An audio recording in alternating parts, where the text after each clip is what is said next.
എല്ലാ കൂട്ടുകാർക്കും നല്ലൊരു ദിവസം ആശംസിച്ചുകൊണ്ട് മാമ്പഴത്തിന്റെ പുതിയ വീഡിയോയിലേക്ക് സ്വാഗതം. ആദ്യമായിട്ട് കാണുന്നവരാണെങ്കിൽ ചാനൽ ഇഷ്ടപ്പെട്ട ഒന്ന് സബ്സ്ക്രൈബ് ചെയ്യണേ. അതോടൊപ്പം തന്നെ കണ്ടുകൊണ്ടിരിക്കുന്ന എല്ലാവരുടെ സപ്പോർട്ടിലേക്കും തുടർന്ന് പ്രതീക്ഷയുണ്ട്. നമുക്ക് നേരെ രേവതിയുടെ സച്ചിയുടെക്ക് ഇന്നത്തെ വിശേഷത്തിലേക്ക് പോയാലോ. അങ്ങനെ ഇന്ന് കാണിക്കുന്ന പറഞ്ഞിട്ടുണ്ടെങ്കിൽ നേരെ നമ്മുടെ ചന്ദ്രമതി എന്നിട്ട് ഗേറ്റൊക്കെ തുറന്ന് സുധീനെ അകത്തേക്ക് കൂട്ടിക്കൊണ്ടുവരികയാണ്. അകത്തേക്ക് കൂട്ടിക്കൊണ്ടുവരുന്ന സമയത്ത് സച്ചിയും രേവതിയും രവീന്ദ്രനൊക്കെ അകത്തുണ്ടായിരുന്നു. അപ്പോൾ സുധീനെയും കൊണ്ട് അകത്തേക്ക് വരുന്നുണ്ടപ്പോഴത്തേനും തന്നെ സച്ചി ചോദിച്ചു, അല്ല എങ്ങോട്ടാ അകത്തേക്ക് ഓടിപ്പോന്നെ? അവിടെ നിൽക്ക്, കുറച്ച് കാര്യങ്ങളൊക്കെ പറയട്ടെ എന്ന് പറയാണ്. സുധി പറഞ്ഞു, ഇനി എന്താ, ഞാൻ അകത്തേക്ക് പോട്ടെ എന്ന് പറയാണ്. ചന്ദ്രമതി, എന്താടാ മോനെ ഇങ്ങനെ പറയണേ? അവൻ അകത്തേക്ക് കയറി പോട്ടെ, അവൻ ഇപ്പം തന്നെ നല്ല ക്ഷീണം ഉണ്ടെന്ന് പറയാം.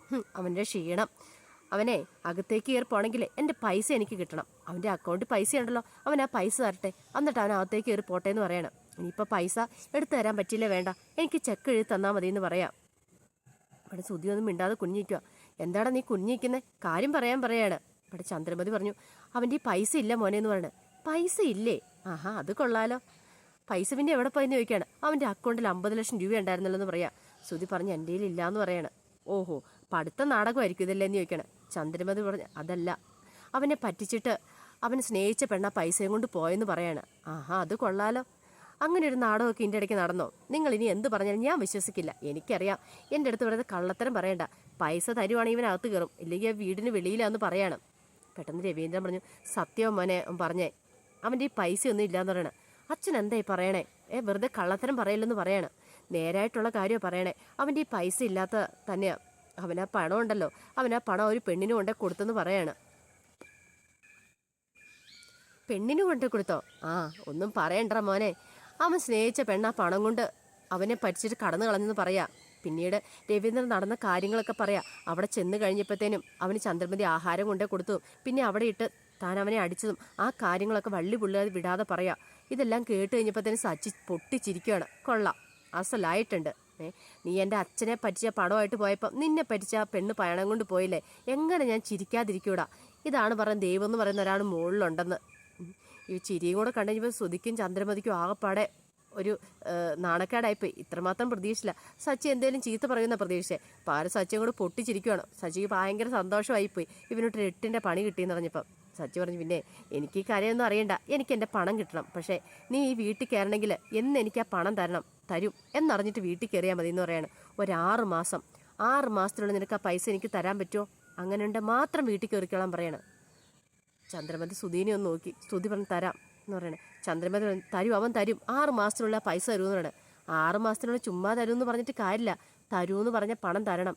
ചന്ദ്രമതി തരും പറഞ്ഞില്ലേ, ഉറപ്പായിട്ട് ഞാനല്ലേ പറയണേന്ന് ചോദിക്കുകയാണ്.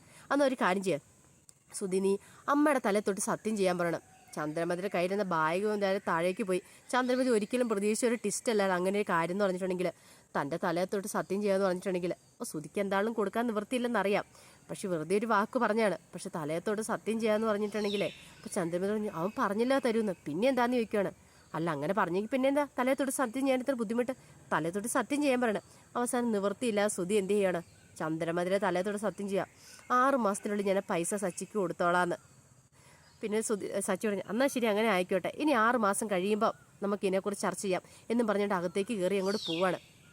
പിന്നീട് സുധീനെയും പിടിച്ചുകൊണ്ട് അങ്ങോട്ട് ചന്ദ്രമതിയും പോവാണ്. രേവതിയും രവീന്ദ്രൻ മാത്രമായി. രേവതി ഇങ്ങനെ രവീന്ദ്രൻ നേരെ നോക്കി. രവീന്ദ്രൻ രേവതിയുടെ മാനസികാവസ്ഥ ശരിക്കും മനസ്സിലാവുന്നുണ്ടായിരുന്നു. രവീന്ദ്രൻ ഒന്നും മിണ്ടാതെ അകത്തേക്ക് കയറി പോവാണ്. പിന്നീട് കാണിക്കാന്ന് പറഞ്ഞിട്ടുണ്ടെങ്കിൽ സുധി മുറിക്കകത്ത് തന്നെ കഥ അടച്ചിരിക്കുക. മുറിക്കകത്തുനിന്ന് അങ്ങനെ പുറത്തിറങ്ങുന്ന ഒന്നുമില്ല. ചന്ദ്രമതി എന്നിട്ട് സുധിയുടെ അടുത്തേക്ക് ചെല്ലുന്നുണ്ട്. എന്നുവെച്ചാൽ, എന്താ മോനെ ഇത്, നീ എന്താ ഇങ്ങനെ ഇരിക്കണമെന്ന് ചോദിക്കുകയാണ്. ഉള്ളാസ് ചായ കയ്യിലുണ്ടായിരുന്നു, ഈ ചായ എങ്കിലും കുടിക്കുക. വന്നപ്പോൾ മുതലേ ശ്രദ്ധിക്കുന്ന, നീ കഥവ് തുറന്ന് വെളിയിൽ പോലും ഇറങ്ങുന്നില്ല എന്ന് പറയണം. എങ്ങനെ ഇറങ്ങാനമ്മേ, ഞാൻ എല്ലാവരുടെ മുഖത്ത് എങ്ങനെ നോക്കും? അമ്മയ്ക്കറിയാലോ ഞാൻ എത്രമാത്രം നാണം കിട്ടിട്ടുണ്ടെന്ന്. ഇനി എനിക്ക് വയ്യ, എല്ലാവരുടെ മുഖത്ത് നോക്കാൻ വയ്യാന്ന് പറഞ്ഞു. നീ എന്തിനാ ഇങ്ങനെ നാണം കിട്ടിയിരിക്കുന്നത്? അങ്ങനെ നാണം കെടാൻ പോയിട്ടുണ്ട് എന്നും അതിന് തന്നെ കാണുകയുള്ളൂ. നിനക്ക് ഒരിക്കലും വിജയിക്കാൻ പറ്റില്ല. അല്ലെങ്കിൽ നീ എല്ലാവരും ആത്മാർത്ഥമായിട്ട് സ്നേഹിച്ചു, അതാ നിനക്ക് പറ്റിയ കുഴപ്പമെന്ന് പറയണം. ഇവിടെ കണ്ട പെണ്ണുങ്ങളേക്ക് ആരും ഇങ്ങനെ സ്നേഹിക്കുവാടാ.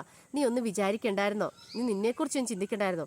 10-50 ലക്ഷം രൂപ അവളുടെ കയ്യിലേക്ക് ഏൽപ്പിച്ചു കൊടുത്തേക്കുന്നു. അമ്മേ, ഇനി അതിനെക്കുറിച്ചൊന്നും പറയില്ലമ്മേന്ന് പറയണം. എനിക്കറിയാടാ മോനെ നിന്റെ മാനസികാവസ്ഥ, പക്ഷെ ഇവിടെ ആർക്കും അത് മനസ്സിലാവില്ല. നീ എന്ന് പറഞ്ഞൊരു 50 ലക്ഷം രൂപയും കൊണ്ട് പോയി മുങ്ങിയൊരു കള്ളനെ ഇപ്പം എല്ലാവരുടെ മുന്നിൽ. അതുകൊണ്ട് ആ പൈസ തിരിച്ചു കൊടുത്താൽ മാത്രമേ നിനക്ക് ഈ വീട്ടിലൊരു വിലയുണ്ടാവുള്ളൂ. ഇപ്പം തന്നെ സച്ചി പറഞ്ഞു കേട്ടില്ലേ, പണമില്ലാത്ത നിന്നെ കൊണ്ട് എന്ത് ചെയ്യാനാന്ന്, കുറച്ച് PGയും കൈ വെച്ചുകൊണ്ടിരുന്ന എന്ത് ചെയ്യാനാന്ന്. നീ അവൻ്റെ മുന്നിൽ ജീവിച്ച് കാണിക്കണം. നീ ഒരു ജോലി വാങ്ങിക്ക്, ഒരു ജോലി വാങ്ങിച്ച് അന്തസ്സോടെ ജീവിക്കാൻ പറയണം.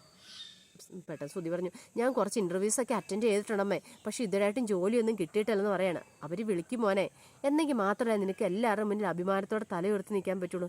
എനിക്കും അങ്ങനെ തന്നെ വേണം. ഈ വീട് എൻ്റെ കൈപ്പിടിയിൽ ഒതുങ്ങണമെങ്കിൽ, ഞാൻ പറയുന്ന എല്ലാവരും അനുസരിക്കണമെങ്കിൽ നീ ഒരു ഉയർന്ന നിലയിലെത്തണം. അല്ലെങ്കിൽ അറിയാലോ, നീ കാരണം ഇപ്പം എൻ്റെ അവസ്ഥ വളരെ പരിതാപകരമാണെന്ന് പറയണത്. ശ്രുതി പറഞ്ഞു, എനിക്കറിയാമേ, ഞാൻ കാരണം അമ്മ ഒത്തിരി നാണം കിട്ടില്ലേ, ഇനി അങ്ങനെയൊന്നും ഉണ്ടാവത്തില്ല. അങ്ങനെ ഉണ്ടാകത്തില്ല, കൊള്ളാം. നിനക്കറിയാലോ അച്ഛനിപ്പോൾ എന്നെ എത്രമാത്രം വേദനിപ്പിക്കുന്നുണ്ടെന്ന്. എല്ലാവരുടെ മുന്നിൽ ഞാൻ തല ഉയർത്തിപ്പിടിച്ച് നിന്നുകൊണ്ടിരുന്ന, ഞാൻ ആജ്ഞാപിച്ചിട്ടുണ്ട്, പിന്നെ അതിന് വേറൊരു വാക്കില്ലായിരുന്നു. പക്ഷെ ഇപ്പോഴങ്ങനെയല്ല. ഒരു പുഴുവിനെ പോലെ എല്ലാവരും എന്നെ ചവിട്ടി മരിച്ചുകൊണ്ടിരിക്കുക. എന്തിനേറെ പറയുന്നു, ഇന്നലെ കയറി വന്ന ആ പെണ്ണ് പോലും ആ ഒരു രീതിയിൽ എന്നെ കാണുന്നത്. അവൾക്ക് പോലും എന്നോട് പുച്ഛവാ. അതിനെല്ലാം കാരണം നീ ഒറ്റ എഴുത്തന. അതുകൊണ്ട് നീ ഒരു കാര്യം ചെയ്യണം. നീ നിൻ്റെ ഇനി നിലയൊന്നുകൂടെ മെച്ചപ്പെടുത്തിക്കൊണ്ട് വരണം. ഇങ്ങനെ നടന്നിട്ട് കാര്യമില്ല. എത്രയും പെട്ടെന്ന് നല്ലൊരു കമ്പനിയിൽ ഒരു നല്ലൊരു ജോലിക്ക് കയറാൻ നോക്കാൻ പറയാണ്. അങ്ങനെ മകനെ ഉപദേശിച്ചിട്ട് ചന്ദ്രമതി ഇറങ്ങി പോവാണ്. പിന്നീട് കാണിക്കുന്നു പറഞ്ഞിട്ടുണ്ടെങ്കിൽ, ശ്രുതി രാവിലെ ജോലിക്ക് പോകാനായിട്ട് തുടങ്ങുകയാണ്. അപ്പോൾ ശ്രുതിയുടെ കൂട്ടുകാരിയുണ്ട്. അപ്പം ശ്രുതി സ്ഥിരം പോകാനുള്ള മാഡത്തിൻ്റെ അടുത്തേക്ക് എന്നും പോകണ്ടേ, മസാജിങ്ങിനും തെറാപ്പിക്കും ഒക്കെ പോകണ്ട അങ്ങോട്ടാണ്. അപ്പം ശ്രുതിയോട് ചോദിച്ചു, നീ എന്താടി ഒന്നും കഴിക്കാതെ പോകുന്നേ, വല്ലതും കഴിച്ചിട്ട് പോകാൻ പറഞ്ഞേ. ദേ കഴിക്കാന്നിട്ട് ഇപ്പം തന്നെ സമയം പോയി, ഞാൻ പോകുകയെന്ന് പറഞ്ഞേ. എൻ്റെ പൊന്ന് ശ്രുതി മോളെ, നീ ഇങ്ങനെ ഓടല്ലേ എന്നും പറഞ്ഞുകൊണ്ട് ഒരു പാത്രത്തിനെ കുറച്ച് ദോശയും ചമ്മന്തി കൊണ്ടുപോയി കൂട്ടുകാരി കൊടുക്കുകയാണ്. നീ ഇത് കഴിച്ചിട്ട് അങ്ങോട്ട് പോയാൽ മതി. ഇങ്ങനെ കഴിക്കാതെ കിടന്ന് ആർക്ക് വേണ്ടി നീ ഉണ്ടാക്കുന്നതെന്ന് ചോദിക്കുകയാണ്. നിനക്കതൊക്കെ പറയാം മോളെ, എൻ്റെ വീട്ടിലെ അവസ്ഥ നിനക്കറിയാലോ. ഞാൻ ഇതുകൊണ്ട് ഉണ്ടാക്കി കൊടുത്താലേ അവർക്കുള്ളൂ, എൻ്റെ അമ്മയ്ക്ക് ഒരു സഹായമാവുള്ളൂ. അതിന് വേണ്ട ഞാൻ ഈ രാത്രിയൊന്നും പകലില്ല ഇങ്ങനെ കിടന്ന് അധ്വാനിക്കുന്നത്. ഒരു ദിവസം ഞാനും ശരിയാവുന്നേ, എൻ്റെ കഷ്ടതകളൊക്കെ മാറും. നീ കണ്ടോ, ഞാൻ നല്ലൊരു ജോലി നേടുമെന്നൊക്കെ പറയുവാണ്. വലിയ ബ്യൂട്ടി പാർലറൊക്കെ ഇടുമെന്ന് പറയാം. കൊള്ളാം, നിൻ്റെ ആഗ്രഹം കൊള്ളാമെന്ന് പറയണം. അതെന്താ, എൻ്റെ ആഗ്രഹത്തിന് എന്തെങ്കിലും കുഴപ്പമുണ്ടോ എന്ന് ചോദിക്കണം. ഒരു കുഴപ്പമില്ല, നടന്ന് കിട്ടിയാൽ മതി എന്ന് പറയാണ്. പിന്നീട് ശ്രുതി നേരെ തെറാപ്പി ചെയ്യാനായിട്ട് പോവുകയാണ്. പിന്നീട് കാണിക്കുന്ന പറഞ്ഞിട്ടുണ്ടെങ്കിൽ, ശ്രുതി ഒരു കമ്പനി ജോലിക്ക് കയറിയിട്ടുണ്ട്. ഒരു MD PA ആയിട്ട് കയറിയേക്കുന്നത്. അത് MD എന്ന് പറഞ്ഞിട്ടുണ്ടെങ്കിൽ സ്ത്രീയാണ് MD ആയിട്ട് കയറിയേക്കുന്നത്. അപ്പോൾ ഇങ്ങനെ അവരുടെ ക്യാബിനിൽ പോയി കഴിഞ്ഞപ്പോഴത്തേനും അവരിങ്ങനെ ഓരോന്ന് കൊടുത്തുകൊണ്ടിരിക്കുകയാണ് ശ്രുതിക്ക് എഴുതാനായിട്ട്. അപ്പോൾ ശ്രുതി എല്ലാം അതിങ്ങനെ നോക്കി എഴുതിക്കൊണ്ടിരിക്കുകയാണ്. ശ്രുതിനെ ഒന്നും ഇരുത്തുന്ന പോലുമില്ല. ശ്രുതി നിന്നുകൊണ്ട് അതല്ല എഴുതുന്നത്. കുറേ സമയം കഴിഞ്ഞപ്പോഴത്തേനും ശ്രുതിയുടെ ഈ ശ്രുതിക്ക് എന്തോ ഒരു അസ്വാഭാവികത തോന്നി. അപ്പോൾ പുള്ളിക്കാരി ശ്രുതിയോട് ചെന്താ ശ്രുതി തരാന്ന് നിൽക്കേ, ഒന്നുമില്ല, ഞാൻ പറയുന്നത് എഴുതാൻ നിൽക്കില്ലെന്ന് ബുദ്ധിമുട്ടുണ്ടോ നിൽക്കണേ. ഒന്നുമില്ല മാഡെന്ന് പറയണത്. പിന്നെ എന്താ കുഴപ്പം, ഞാൻ പറയുന്നത് അനുസരിച്ച് അവിടെ നിന്ന് എഴുതാൻ മതി എന്നൊക്കെ പറഞ്ഞുകൊണ്ട് ശ്രുതിയോട് വളരെ പരുഷമായിട്ട് പെരുമാറുന്നുണ്ട്. പിന്നീട് പറയാം, അതേ എന്നെ കാത്തൊരു പെൺകുട്ടി പുറത്ത് വെയിറ്റ് ചെയ്യുന്നുണ്ട്, അവരോട് അകത്തേക്ക് കയറി വരാൻ പറ, ശ്രുതി എന്നാ പേരെന്ന് പറയാണ്. ശരി ഓക്കെ മാഡെന്ന് പറഞ്ഞ് പുറത്തേക്ക് ചെല്ലുവാണ്. അവിടെ ചെല്ലുമ്പോൾ ശ്രുതി അവിടെ വന്ന് നിൽപ്പുണ്ടായിരുന്നു. അപ്പോൾ ശ്രുതി ഈ മാഡത്തിനെ തെറാപ്പി ചെയ്യാൻ വേണ്ടി വന്ന, അത് കമ്പനിയിലേക്ക് ഓഫീസ് ടൈമിലായിരിക്കണം. അപ്പം ശ്രുതിനെയും വിളിച്ചുകൊണ്ട് അകത്തേക്ക് കയറി ചെല്ലുവാണ്. അപ്പോൾ ശ്രുതി എന്താ, മാഡം നമസ്കാരം ഉണ്ടെന്നൊക്കെ പറഞ്ഞ് നമസ്കാരമൊക്കെ പറയാം. വാ അതെ എനിക്ക് ടെൻഷൻ വെച്ചിട്ട് കൂടല, അപ്പോൾ പെട്ടെന്ന് അങ്ങ് മസാജ് ചെയ്താൽ തെറാപ്പിയും കൂടെ ചെയ്തേക്കാൻ പറയാണ്. അങ്ങനെ ശ്രുതിനെ കൊണ്ട് അവിടെ ക്യാബിന് വെച്ച് തന്നെ മസാജൊക്കെ ചെയ്യുവാണ്. ശ്രുതി ഇങ്ങനെ കൈയും കലകും മസാജ് ചെയ്ത് കാല് തെറാപ്പിയൊക്കെ ചെയ്യുവാണ്. ശ്രുതിക്ക് വളരെ ബുദ്ധിമുട്ടായി പോയത്. കാരണം താനൊരു ജോലിക്ക് വേണ്ടി വന്നേക്കുന്നതാണ് ഇവിടെ. ആ ജോലി താൻ ചെയ്തുകൊണ്ടിരിക്കുന്ന സമയത്ത് ഇവരിങ്ങനെ തന്നെ ക്യാബിനിൽ വിളിച്ചിരുത്തിയിട്ട് ഇങ്ങനത്തെ പരിപാടിയൊക്കെ ചെയ്യിക്കാമെന്ന് പറഞ്ഞിട്ടുണ്ടെങ്കിൽ പെട്ടെന്ന് ശ്രുതി പറഞ്ഞ, മാഡം ഞാൻ അങ്ങോട്ട് പൊക്കോട്ടെ, മസാജിങ് കഴിഞ്ഞ് കഴിയുമ്പോൾ ഞാൻ ഇങ്ങോട്ട് വരാമെന്ന് പറഞ്ഞത്. അതെന്താ, എനിക്ക് എൻ്റെ ഓരോ സമയത്തിനും വിലയുള്ളതാണ് അറിയാലോ. ഇവിടെ നിൽക്കുക, ഞാൻ പറയുന്ന കാര്യങ്ങളൊക്കെ എഴുതാൻ നോക്ക് എന്ന് പറയണം. മാഡം അതിപ്പോൾ റിസ്ക് അല്ലേ, മാഡം ഇങ്ങനെ ചെയ്തുകൊണ്ടിരിക്കുന്ന സമയത്ത് മാഡത്തിന് ബുദ്ധിമുട്ടല്ല. എനിക്കൊരു ബുദ്ധിമുട്ടുമില്ല. എൻ്റെ കാര്യങ്ങളൊക്കെ ശ്രുതി നോക്കിക്കോളും. ശ്രുതിയാണ് മസാജ് ചെയ്തുകൊണ്ടിരിക്കുന്ന ആൾ. അതിൻ്റെ ഇടയ്ക്ക് ഇപ്പം ശ്രുതിയോട് ഞാൻ മാറ്റമൊക്കെ പറഞ്ഞു തരുന്നതിന് ഒരു കുഴപ്പമില്ലെന്ന് പറയണം. ഞാൻ പറയുന്ന പോലെ അങ്ങ് അനുസരിച്ചാൽ മതി എന്ന് പറയണം. പിന്നീട് വീണ്ടും അവരെന്ത് ചെയ്യാണ്, ഓരോ കാര്യങ്ങളൊക്കെ പറഞ്ഞുകൊണ്ടിരിക്കുക. ശ്രുതി അതെല്ലാം രേഖപ്പെടുത്തിക്കൊണ്ടിരിക്കുക. കുറച്ച് കഴിഞ്ഞപ്പോൾ ശ്രുതിക്കോ സങ്കടവും ദേഷ്യം വന്നു. ശ്രുതി പറഞ്ഞു, മാഡം ഞാൻ ഈ കമ്പനി വന്നത് മാഡത്തിന് അറിയാലോ, മാഡം ഇങ്ങനെ മസാജ് ചെയ്തുകൊണ്ടിരിക്കുമ്പോഴത്തേനും മാഡം പറയുന്നതൊക്കെ കേട്ടെഴുതാനായിട്ടല്ല. ഞാൻ 2-3 PG ഉള്ള ഒരാളാണ്. ഇങ്ങനൊരു പോസ്റ്റിംഗ് മാത്രമല്ല ഞാൻ ഉദ്ദേശിച്ചതെന്ന് പറഞ്ഞിട്ടുണ്ടെങ്കിൽ അറിയാലോ മാഡത്തിന്, മാഡം എന്ത് പറഞ്ഞാലും അനുസരിക്കുന്നൊരു പാവയായിട്ട് എന്നെ കിട്ടത്തില്ലെന്നൊക്കെ പറഞ്ഞുകൊണ്ട് ശ്രുതി വളരെ പരുഷമായിട്ട് പെരുമാറുവാണ് അവരോട്. പുള്ളിക്കാർ, നീ എന്താടാ പറഞ്ഞേ, നിനക്ക് 2-3 PG ഉണ്ടെന്നോർത്ത് നീ വലിയ MD ആണെന്നോർത്തോ?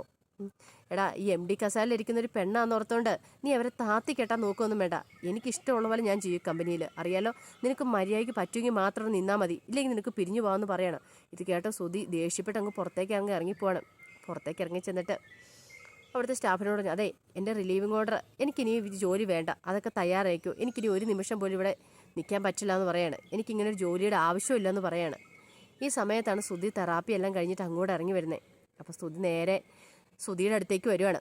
സുധിയുടെ അടുത്ത് ചെല്ലുമ്പോൾ സുധിയുടെ ചോദിച്ചു, അല്ല നമുക്കൊരു ജോലി കളയാൻ എളുപ്പമാണ് പക്ഷെ ഒരു കിട്ടാനുണ്ടല്ലോ, നമ്മൾ താന്നു കൊടുക്കണം എന്നെങ്കിൽ മാത്രം നമുക്ക് പിടിച്ചു നിൽക്കാൻ പറ്റുള്ളൂ എന്ന് പറയാണ്. സുധി അമ്പരപ്പോടെ സുധീനെ നോക്കുവാണ്. അപ്പോൾ അതിൻ്റെ വിശേഷങ്ങളൊക്കെ നമ്മൾ കണ്ടേന്ന് പറഞ്ഞിട്ടുണ്ടെങ്കിൽ ഇതിൻ്റെ ബാക്കി വിശേഷങ്ങളുമായിട്ട് വൈകുന്നേരത്തെ പ്രമോയും ഞാൻ വരാട്ടോ. ഒരിക്കൽ കൂടി എല്ലാവർക്കും നല്ലൊരു ദിവസം ആശംസിച്ചുകൊണ്ട് നിർത്തുന്നു. നന്ദി.